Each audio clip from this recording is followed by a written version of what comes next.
Coming up, NIU's Goosinator is up and running, how people use trash to create art, and the verdict in the Patricia Schmidt trial. NTC News Tonight starts now.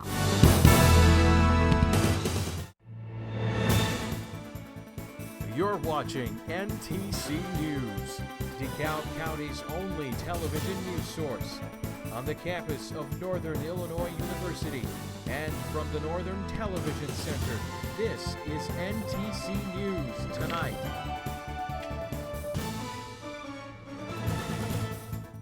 If you like to hang around the lagoon, you know how annoying to dodge those goose droppings. Good evening, I'm Emliee Fannon. Thank you for joining us. And I'm Ericka Exton. The goosinator has been here for a couple of weeks and has helped keep away some of the poop by scaring away the geese. Tudela has more. Meet the goosinator. This remote-controlled device was recently purchased by NIU to help lure geese out of the area. When the weather warms up even a little, DeKalb becomes home to many Canada geese. NIU decided to find a non-contact, non-lethal way to move the geese away from campus within the law and in cooperation with the Illinois Department of Natural Resources. It is a safe and humane way to deal with the problem of geese congregating on the lagoons on campus. So the goosinator is shaped like one of the geese's natural predators, and just the sight of it scares the geese away. Geese around campus can be hazardous for students walking to and from class. The lagoons around the area are popular spots for the birds and also for students to either do a little relaxing or even get some exercise in. Well, when I go running along the lake, I have to make sure to avoid the geese because they come at me squawking and mouths open. Even when you're trying to avoid these birds, they hang around the buildings. So when you're going inside, you still have to dodge them. Along with the lagoons, the geese can be seen on sidewalks, on top of buildings, and of course, flying through the air. One of the school's main concerns are the droppings that the geese leave on the sidewalks, in the grass, or in water. Studies show that using the goosinator for a week will keep the birds away. But right now, these geese seem to be staying put. Reporting from the campus of Northern Illinois University, Tudela, NTC News. The university hopes the goosinator will put an end to the goose problem on campus, but until then, you can follow the goosinator on Twitter. NIU students will see more benefits in their health insurance as the cost rises. The Board of Trustees approved a cost increase of $214 for each semester. NIU Health Services says the rising costs will give students further benefits that include immunizations, birth control, and a $25,000 accidental death benefit. Have you ever heard the expression, one man's junk is another man's treasure? With hoarding, one person's junk could be another person's art. Hoarding was seen as just a psychological problem, but since then, the NIU Art Museum began an exhibit to shed some new light on it. Reporter Caprice Butts has more details. When you hear the word hoarding, you think of people that collect junk. But have you ever tried to put it in a new perspective? Artists have come to NIU to show people there's a different way to look at hoarding. With this new exhibit, Hoarding, Amassing, and Excess, artists show that hoarding can actually be an art form. You probably have never seen hoarding quite this way, a physical representation of hoarding along with the speech. Hoarding has recently been seen as a psychological issue that is now being brought to attention by TV, where people collect junk due to different emotional and mental issues. But now, thanks to the NIU Museum, they are showing different ways that the exhibit shows that hoarding is more than just what you see on TV. We wanted to include any kind of OCD. So we also have artwork that's like a lot of very colorful brush strokes. And lots of little figures in a landscape. You might think this is somebody getting ready to move, but it's actually part of the exhibit. Over here, there are $5 coupons taped together. This shows you how one artist has turned hoarding into an art form. The museum has gathered artists from nearby areas to show what they have done with their hoarding collections, and that it is more than just a mental problem, but something meaningful. Natural objects you find in those situations, the things you find in the woods and in fields, were important to me. The artists have shown that it's more to the term, and that it's possible to look at it in a new artistic way. So now when you hear the word hoarding, you can look at it with a new perspective. In Altgale Hall, I'm Caprice Butts. Back to you in the studio. For more information, contact NIU Art Museum in Altgale Hall. The Patricia Schmidt trial has ended with an acquittal. The judge found the 49-year-old Sycamore woman not guilty. In early 2011, Schmidt ran a red light on Route 23 and Peace Road, where her pickup truck hit a couple's car. She faced probation up to 5 years in prison for the charge. During the testimony, it was suggested that Schmidt suffered a seizure before the accident. However, her neurologist was okay with her driving. An NIU student is arrested with gun ammo and pot in his dorm room. 19-year-old Thomas Goodlow Jr. faces multiple drug and firearm charges. He allowed police to search his Neptune Hall dorm room on Saturday night. They found about 2/3 of an ounce of marijuana, cash, and a number of ammunition rounds in his dorm room. Bond was set at $50,000, but he remained in jail after not being able to post his $5,000 bail. If convicted, Goodlow could face up to 3 years in prison. Goodlow will appear next in court on April 21st. Lions Park is getting ready for a new makeover. The park will receive $400,000 with the help of a state grant for its renovation. An official says the park district will add a half a basketball court, a sand volleyball court, and better fishing access. The work will start this year, but won't be finished until next year. If you go to the pool often, you might want to know the Park District is spending money to fix it up. The DeKalb Park District considered renovating or replacing the pool. Building a new pool could cost more than $6 million, while renovation is estimated under $5 million. An official says that there won't be any money left over to address issues in other facilities if renovation is done. The board will make a decision this summer. We will have the Park District President on a little bit later, but first let's take a look at the weather. Yeah, I know I've been enjoying the nice weather that we've been having lately, and I'm sure you ladies have been too. Yes. And that'll actually stick around till the beginning of the weekend. Let's take a look at the Thursday's outlook. You'll see temperatures still into the 60s, a little bit cooler by the lake, 61 in Chicago, and even 68 in Kankakee. But we will see some rain showers with that for the weekend and tomorrow. And I'll have a little bit more coming up in just a bit. You're watching NTC Tonight, or News Tonight. Found their way out of this.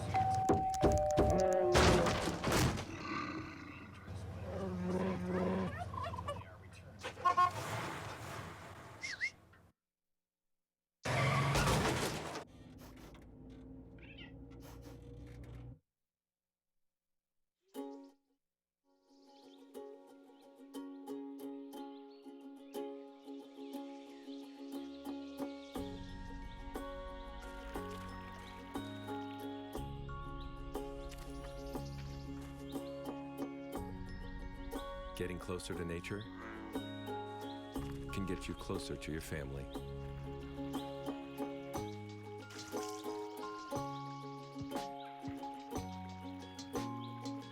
Go to discovertheforest.org.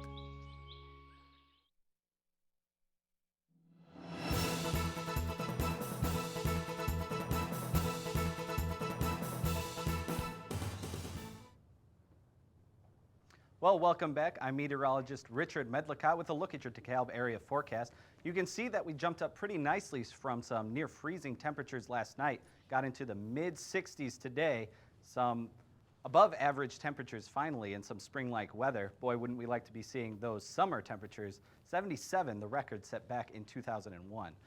Down off the coast of Texas, that's the high pressure system that's been feeding the warm air into our area lately. And then the system off to our northwest will start to move in tonight and then into tomorrow. And that's what's going to bring the rain in for tomorrow afternoon. Tonight, though, mostly clear skies. A good chance to see Mars since it's very bright in the sky for April this month. Temperatures will be in the mid 40s, so it'll be pretty good to go out and have a bonfire maybe, or maybe even a cookout. Temperatures will pick up, though, after midnight tonight. That'll create for a breezy Thursday, and then some showers, like I said, will move into the area. 64 for your high tomorrow. And you're just going to want to make sure you hang on to that umbrella because it will be some windy conditions. Clouds clearing tomorrow night, though, and then the winds will calm back down. That'll allow temperatures to drop below 40 degrees for your night Thursday night. A look at the rest of your forecast. Friday and Saturday, we'll see temperatures still into the 60s, but on Saturday night, we will see a cold front move through. That'll cause some showers and thunderstorms Saturday and then into Sunday. Temperatures will also drop off for the beginning of your week next week. Back to you guys at the news desk. Thanks, Richard. Good to hear that we'll be having some nice weather through the weekend. If you go to Lions Park soon, you're going to see some new changes. At Hopkins Pool, we'll have a possible renovation rather than replacing it. Park District President Phil Young joins us now. Thank you for joining us. Thank you for inviting me today. No problem. Good to have you. So the Park District got over $200,000? That's correct. Okay. Why does it need a makeover? Well, in 2012 in the DeKalb Park District Master Plan, we had identified Lions Park as an area that needed renovation. The facilities themselves are over 14 years old. The playgrounds, it's not ADA compliant, and it's an area that a lot of people frequent, and they wanted to have advanced bike trails and other types of amenities there. We do have some winter activities there, and the grant would help bring this up to current standards. Okay. What are some of the problems with Hopkins Pool? Well, Hopkins Pool is about 40 years old, and that is normally the lifespan of a pool. It doesn't have ADA compliancy in the locker rooms and some of the access areas. The pool itself is ADA compliant. We've got the proper lifts, but the piping is starting to age. Overall, the infrastructure, it's like an old car. You know, you have a car for 10, 12 years, and at some point, it's cheaper to build a new one if possible than to try to maintain the existing one. Right. So why did the Park District, with all that, why didn't they decide to replace it instead of just renovate it? Well, I think that's one of the sort of misconceptions. Right now, what we have is we have a pool committee that's been assigned 6 months to come up with a report, and they're supposed to get all the information, pros, cons, and then submit it to the board, and then staff as well. And once the new director comes on, we will assess this. There hasn't been any official decision. I know that there's been some comments by individuals on the committee, but that doesn't represent a decision yet. We still don't know if the right idea is to postpone it a couple years, to do a referendum to partially fund it, to build a new one in place, build it somewhere else, or to renovate it. There's been different dollar amounts, and that's what we're waiting for the final report. So while there has been some comment lately about a renovation, there is nothing set in stone yet. Okay. Well, thank you for joining us. We look forward to the changes in the park soon. Okay. Well, thank you for having me. Yeah. Former Richard Daley Chief of Staff pleads guilty to a tax scheme.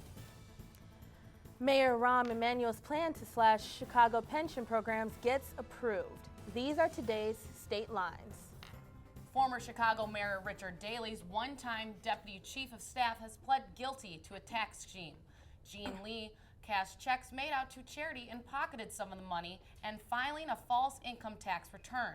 He faces up to 10 years on the theft account and 3 years on the tax count. Illinois lawmakers have approved Chicago Mayor Rahm Emanuel's plan to bail out 2 city pension programs that could be out of money in a little over a decade. The Senate voted for the proposal hours after the House approved it. Language that included a Chicago city property tax increase was removed. A Chicago teen accused of bringing a gun to a Southside alternative school is being held on a $20,000 bail. Authorities say the boy pointed to his backpack as he was questioned by the off-duty Chicago police officer who was working as the security officer at the Harvey Middle School College. LaSalle County will pay more than $350,000 to settle a lawsuit filed after a woman said deputies stripped her naked at the county jail. 4 other women came forward with similar complaints. An attorney for the women says the county has agreed to change its policy on jail strip searches. And that's today's State Lines. A student goes on a stabbing rampage at a high school. Focus in the search for the Flight 370 narrows. Here's what's happening in today's World Watch. At least 20 students have been injured in a stabbing incident at a Pittsburgh area high school.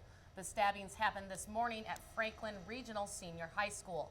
Some students are being treated for stab wounds to their stomach, chest, and backs. Authorities say a suspect is in custody. Authorities are entering day 33 of the search for missing Malaysia Airlines flight 370. New Zealand's P-3 aircraft seen here during takeoff is on an 11-hour search mission. It's a 3-hour flight to the search zone, which means, depending on weather conditions, the plane will spend between 3 and 5 hours searching for debris. Paralympic star Oscar Pistorius took the stand for the third day in a row today. The 27-year-old double amputee fatally shot his girlfriend, Ravina Stamkamp, on Valentine's Day last year. He claims that it was an accident, saying he mistook her for an intruder. Today, he described what happened when he opened his bathroom door and saw her blood, found her bloody from his own gunfire inside. The trial is now in its 18th day. Toyota announced today it's recalling more than 6 million vehicles. The recall includes nearly 30 Toyota, Pontiac, Subaru models. The car maker says it wants to inspect and replace some car parts if necessary. Toyota says it is not aware of any accidents, injuries, or fatalities associated with any of the car parts. And that's today's World Watch.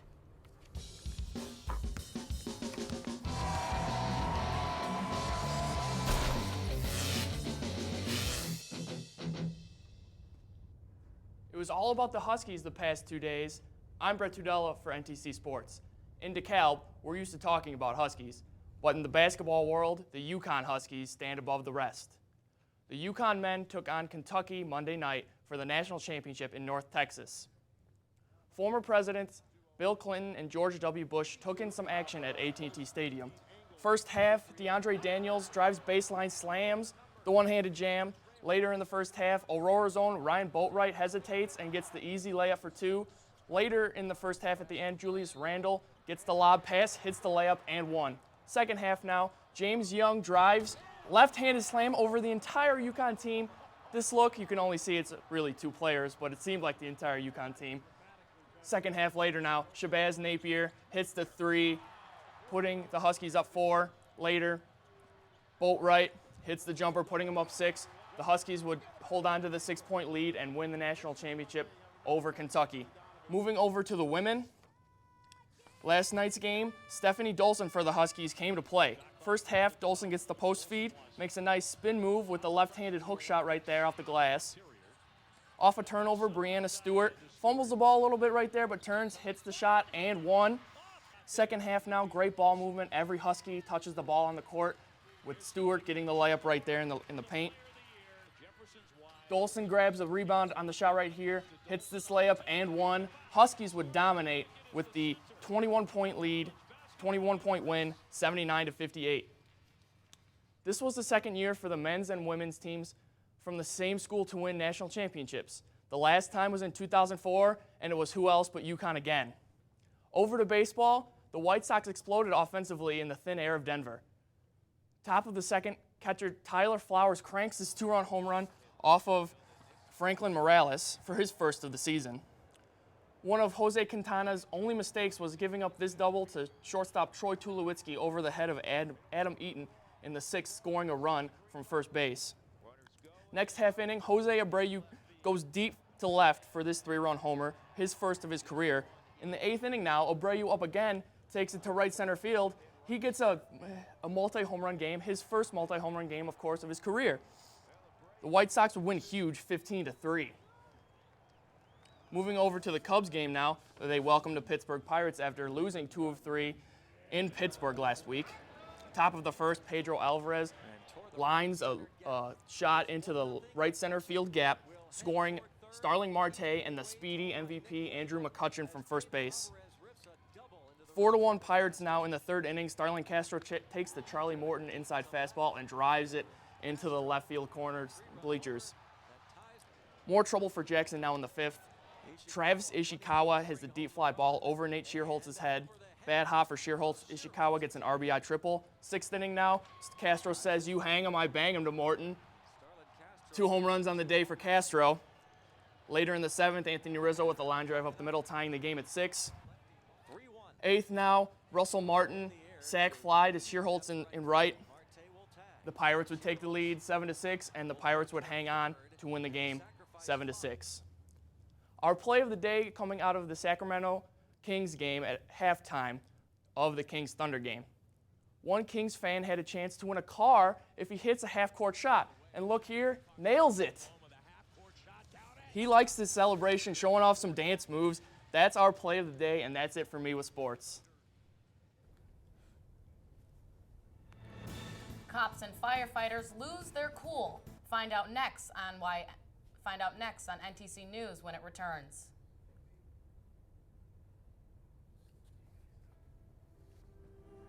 You realize that 49 million Americans struggle with hunger? That's 1 out of every 6 Americans. These people are around us every day. They're our friends, they're our coworkers, their kids go to school with our kids. Sometimes we're not even aware that they're struggling. This problem is closer than you think. So is the solution. Give a gift of meals to a family in need. Visit feedingamerica.org/giveameal today.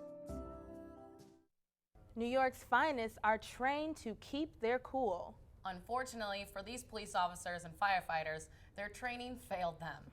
An all-out brawl erupts during a charity hockey game amongst New York's finest. Both benches cleared at the 41st annual Police versus Fire Department hockey match in New York City. No word on what started the fight, but fans cheered wildly as the cops and firefighters used their fists. This fan's cell phone's video shows players from both teams swinging punches as the referees try to hold them back. The second period brawl only escalates as fans cheer the players on. The NYPD and FDNY had no comment on the fight. The citizens of New York, they expect their police officers and firefighters to protect their city. But no one could protect them from each other this time.